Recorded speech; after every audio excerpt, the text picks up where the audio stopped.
নমস্কার বন্ধুরা, আপনারা সবাই ভালো আছেন তো?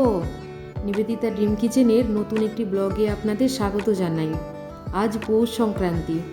আমি এর আগের ভিডিওতে বলেছিলাম যে অঘ্রাণ ও পৌষ মাসের প্রতি বৃহস্পতিবার মা লক্ষ্মীর পুজো হয়, আর পৌষ মাসের সংক্রান্তির দিনে মা লক্ষ্মীকে বাড়ির বাইরে এনে পুজো করা হয়।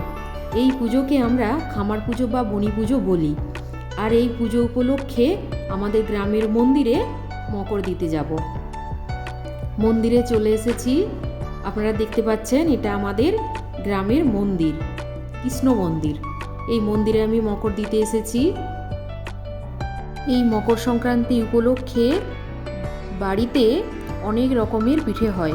পিঠের রেসিপি আমি অন্য একদিন দেখাবো। আজকে আমি মকর রেসিপি দেখাবো। আমি মকরের জন্য নিয়ে নিয়েছি নারকেল, শাঁকা আলু, আপেল, কলা, রাঙালু, শসা, মটরশুঁটি,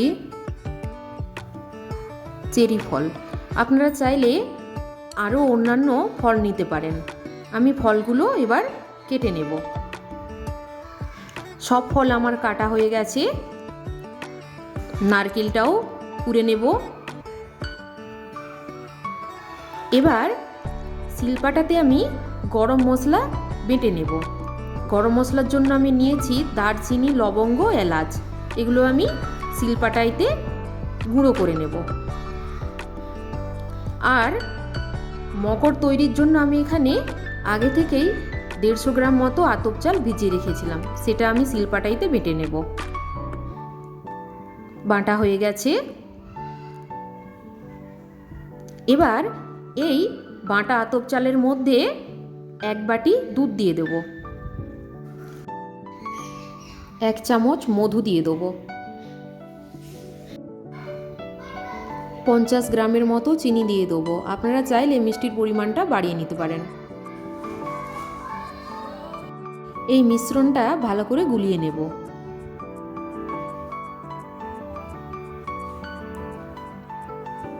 গোলানো হয়ে গেছে। এর মধ্যে দিয়ে দেবো গরম মশলা।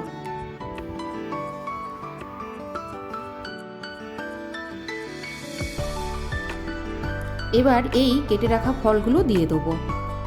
প্রথমে শাঁকালগুলো দিয়ে দেবো,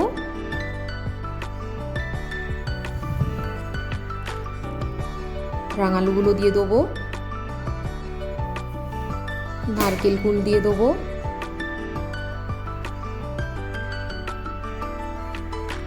আপেলগুলো দিয়ে দেবো,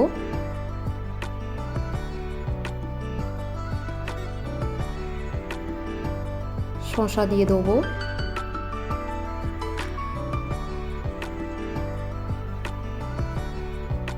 কলাগুলো দিয়ে দেবো,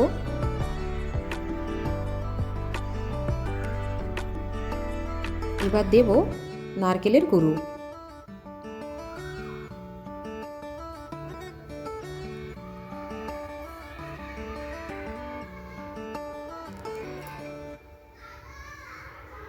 মটরশুঁটিগুলো দিয়ে দেবো।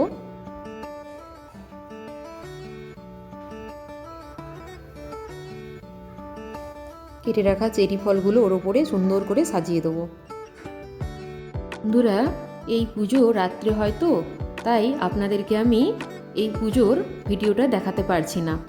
দিনের বেলা হলে আপনাদেরকে আমি এটা দেখাতাম। ভিজিয়ে রাখা কাজু ও কিশমিশগুলো ওর ওপরে দিয়ে দেবো। বন্ধুরা, যদি ভিডিওটি ভালো লেগে থাকে প্লিজ লাইক করে দেবেন ও নিবেদিতা ড্রিম কিচেনের চ্যানেলটিকে সাবস্ক্রাইব করে দেবেন। সবশেষে এই মকরের ওপরে তিলাটা দিয়ে দেবো। মকর বানানো হয়ে গেছে। আবার দেখা হচ্ছে অন্য কোনো ভিডিওতে।